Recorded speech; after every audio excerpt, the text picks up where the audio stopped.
Now with the Nothing Phone 3, Colpay is going head to head with his OnePlus and its excellent flagship smartphone, the OnePlus 13.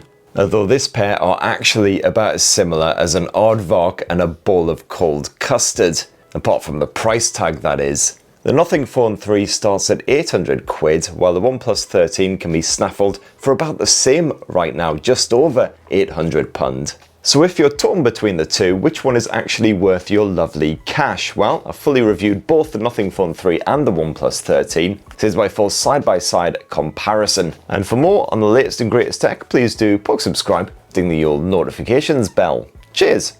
Now slap the Nothing Phone 3 and the OnePlus 13 side by side and you'll start to see what I mean about how they couldn't be much more different. The Nothing Phone 3 probably sports one of the most polarizing smartphone designs since the LG Wing, or one of those proper batshit mental phones from back in the day. I've witnessed every possible human reaction to this thing when I've whipped it out my pants these past couple of weeks, from "ooh, that's rather interesting, isn't it?" to "f my what the cocking hell is that?"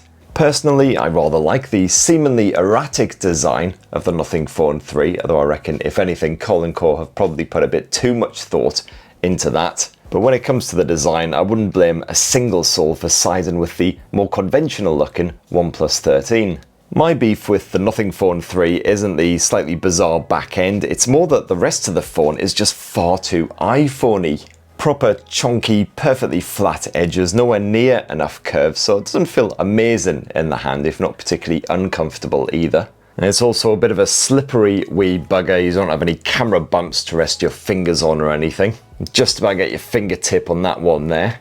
Whereas on the flip side, the OnePlus 13 sports a more curvaceous finish. You see the screen slopes off ever so slightly on all four edges. You've also got slight curves at the back end here as well, so it looks and feels more slender and certainly more comfortable to clutch. Now you've also got a matte finish around back on the OnePlus 13, which is pleasingly smudge resistant, unlike the slightly greasified glossy finish here on the Nothing Phone 3, although the white model does a pretty good job of masking that. Thankfully, they both seem resistant to scratches. You can also grab the OnePlus 13 in a fake leathery finish, if that's what you fancy. And you've got scratch-resistant front end as well. Gorilla Glass 7i on the Nothing Phone versus Crystal God on the OnePlus, although you get a pre-installed screen protector on both as well. The Nothing Phone 3 is IP68 rated, so it can be fully submerged in water. It's resistant to dust, grit, stuff like that. OnePlus 13 also IP68 rated, but also IP69 rated, which means it can also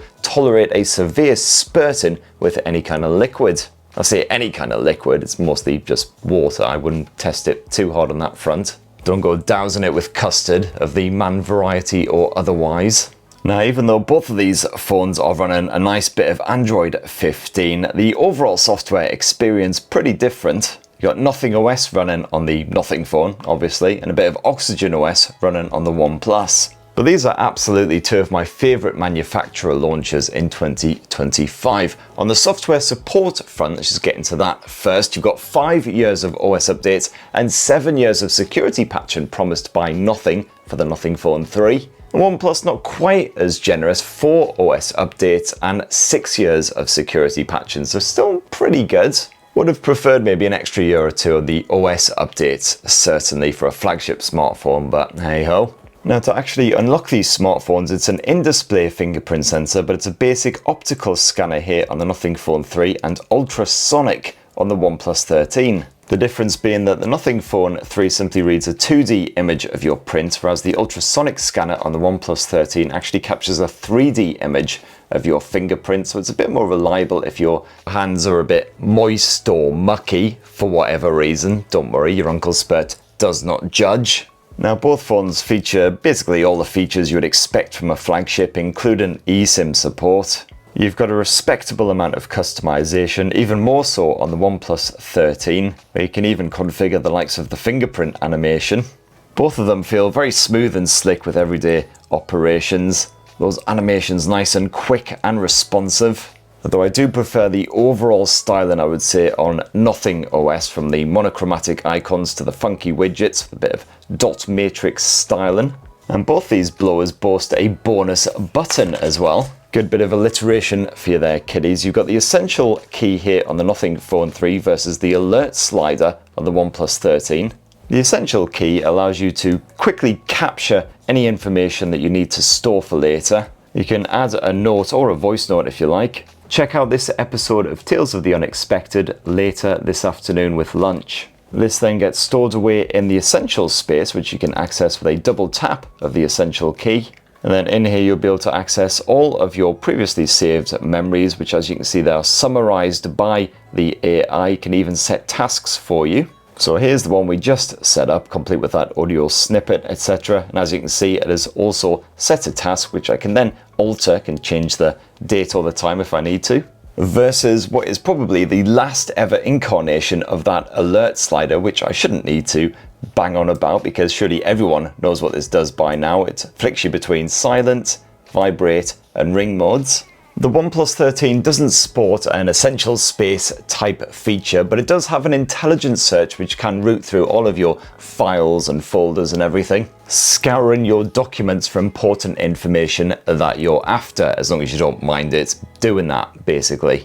I don't have any problems with that, of course, completely clear conscience, nothing mucky on this blower. And then of course the final unique feature here on the Nothing Phone 3 is of course that Glyph matrix around back, which despite Colin Core's insistence that it's not a gimmick, is 100% a gimmick. I mean, the best things you can do on this Glyph matrix shenanigans is play spin the bottle or a bit of rock, paper, scissors. 3, 2, 1. Oh, f you, phone. But anyway, I banged on at great length about that Glyph matrix in my Nothing Phone 3 review, so definitely go check that out for all you need to know. So now let's shift from software to screens, and it's a 6.67-inch AMOLED panel here on the Nothing Phone 3 versus a 6.82-inch display of the OLED variety on the OnePlus 13. So 2800 by 1260 pixel resolution on the Nothing versus 3168 by 1440. So while that OnePlus 13 screen may be bigger, it's also a wee bit sharper. Not that you'll notice much difference when you're simply watching a movie or even editing your pics. Both panels are perfectly crispy. The Nothing Phone 3's screen apparently supports HDR10+ streaming, but no love from Netflix, at least not just yet. While you've got full Dolby Vision and HDR10 streaming on the OnePlus 13 in services like Netflix. You can tweak the colour output on both these blowers. I've gone for the more vibrant effort on both. And I found that both panels were comfortably bright enough to use outdoors, even on a very sunshiny day. You can counter that pesky glare, so you can see exactly what you're trying to do.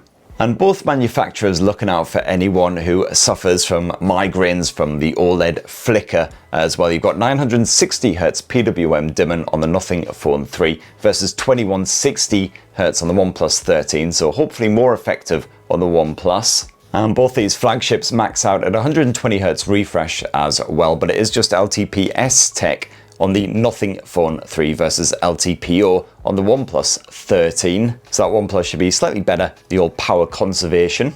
As for the stereo speaker setups, well, not much between them to be perfectly honest, at least not to my knackered old lugs. Both reasonably loud, the clarity's not bad at all. You got spatial audio support on both if that happens to baste your beef. Bugger all headphone jack action, of course, but the Bluetooth streaming absolutely fine on this pair. But then when it comes to the performance, once again, significant differences because, of course, the OnePlus 13 powered by the Billy Big Bollocks Qualcomm chipset of the moment, Snapdragon 8 Elite.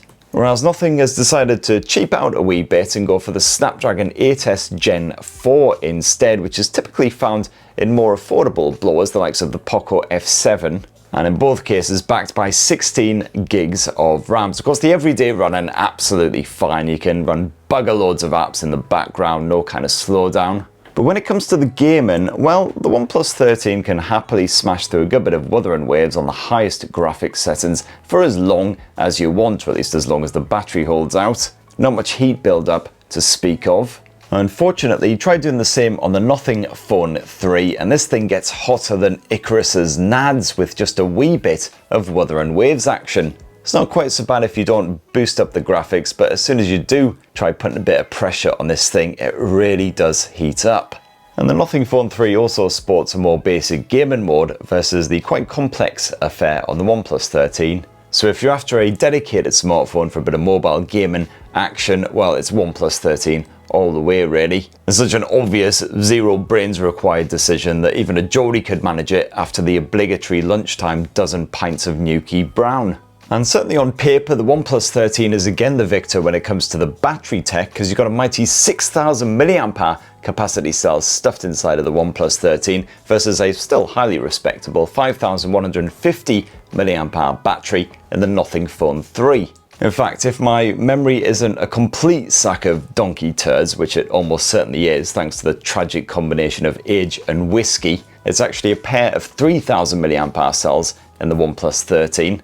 And with the Nothing Phone, I generally finish each day with around 25 to 30% juice remaining in that tank, and that's with around sort of 5 to 6 hours of screen on time, with mixed use including a fair bit of camera action, etc, etc. Whereas the OnePlus 13 usually has a little more left in the tank, as you would expect. It took a seriously intensive day to get it down to around the sort of 25%-ish mark. And because the internet is absolutely obsessed with a battery drain test, I did one just to avoid getting shouted at in the comments. Or at least to avoid getting shouted at even worse. Anyway, there'll still be the obligatory get a real job you bald dick splat style efforts. And the results were quite surprising because the Nothing Phone 3 lasted half the time that the OnePlus 13 did, while playing the same downloaded video over and over the exact same conditions set up on these phones. We're talking just 15 hours from the Nothing Phone 3 versus almost 30 hours from the OnePlus 13.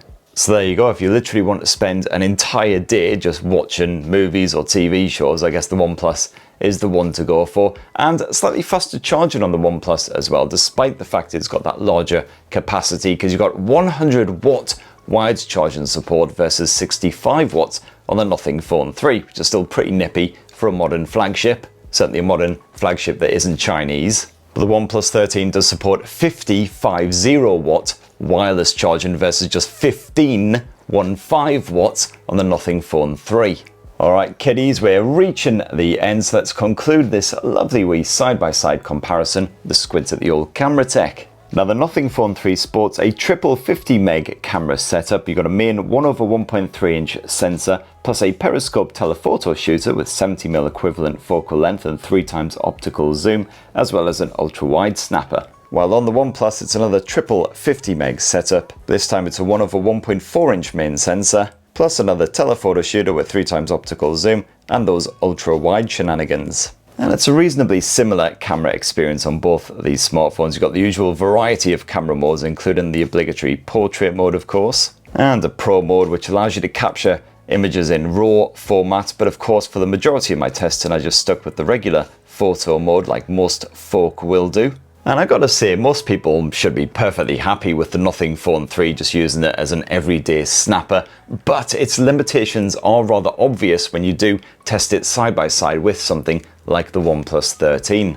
In HDR type situations, both are generally dependable, although the OnePlus 13 usually captures finer detail and more accurate colours, especially in dodgy lighting. Not always, but often. And the OnePlus 13 also handles harsh lighting more effectively, again without saturating everything. In low light, the Nothing Phone 3 does have a tendency to brighten the scene iPhone style, which occasionally leads to mild oversaturation, while I've also seen some interesting visual defects on a couple of occasions. A problem which I'm almost certain is down to just early software, basically should be sorted in an update pretty pronto. However, in a handful of my test shots, the Nothing Phone 3 actually slightly outperformed the OnePlus 13, producing less noise. Both of these flagships absolutely smash those action shots of kids and animals, providing you turn on the action mode of course. The ultra-wide is quite effective on both phones for a more dramatic angle of the action, but when it comes to the telephoto shooter, once again the OnePlus 13 is the victor, offering less obviously processed results, including finer detailing and more accurate colours, and it is better at night. For your video needs, well, both phones are capable of shooting 4K resolution video at 60 frames per second using all three lenses with HDR switched on. And I do like how the red square on the back end of the Nothing Phone 3 flashes when you're recording video. That's a nice wee touch. and both phones do a perfectly fine job for your home movies. Neither are the best in class exactly. The OnePlus 13 is slightly more dependable, especially when it comes to night videography, but again, nothing stellar. And both phones do tend to overheat a bit if you are shooting 4K 60 frames per second video with HDR switched on for more than a few minutes, so certainly don't shoot any Steven Spielberg style extravaganzas. And then last up, around front, you've got a 50 megapixel selfie cam on the Nothing Phone 3 versus 32 meg on the OnePlus 13. And both phones are capable of shooting 4K resolution video at 60 frames per second with HDR Smart using those selfie cams. Although again, the results tend to be more impressive here on the OnePlus, where you've got better color capture. As you can see, the skin tone slightly better. This Space Invader behind me looks more pink on the Nothing phone as opposed to the actual red that it is, which shines through a bit more on the old OnePlus. Well, last up, you can actually use that Glyph matrix shenanigans around the back end of the Nothing Phone 3 as a kind of makeshift viewfinder to help you take selfies using the rear camera, though of course it's not the best method in the world ever. Absolute banger that is. And you've got some AI photo editing smarts here on the Nothing Phone 3, a bit of image cutout shenanigans, which you can then share, copy, etc. Whereas here on the OnePlus 13, you've got some more AI photo editing tools slapped on here, including a bit of AI reflection eraser, quite handy if you are shooting an image through a window. It's not completely effective, but it certainly helps. And a few others which allow you to, for instance, recompose a shot. You can deftly remove other people from your pics, which is always handy because other people generally suck. Again, doesn't always work perfectly all the time, but certainly pretty impressive tech. Anyway, I could spend all day banging on about these blowers, but you know, I can't be arsed. So that in a tasty wee nutshell is the Nothing Phone 3 versus the OnePlus 13. And if I had to absolutely choose just one to have stashed in my pants, well, because they're so closely priced, it would have to be the OnePlus 13. The performance is a serious step up, especially when it comes to the heating issues. The battery life is better, camera tech more generally dependable as well, although the Nothing phone has quite a lot going for it. I do like the Glyph Matrix, as gimmicky as it is. Nothing OS is of course fantastic. You do get the slightly more generous software support, etc. as well, but it'd be great to hear your thoughts down in the comments below. Which one would you personally prefer, the Nothing or the OnePlus? And while you're down there doing your bit of tappy tappy, telling me to get a real job, etc., please do poke subscribe, ding the old bell jobby. And of course, have yourselves a bloody wonderful rest of the week. Cheers everybody, love you!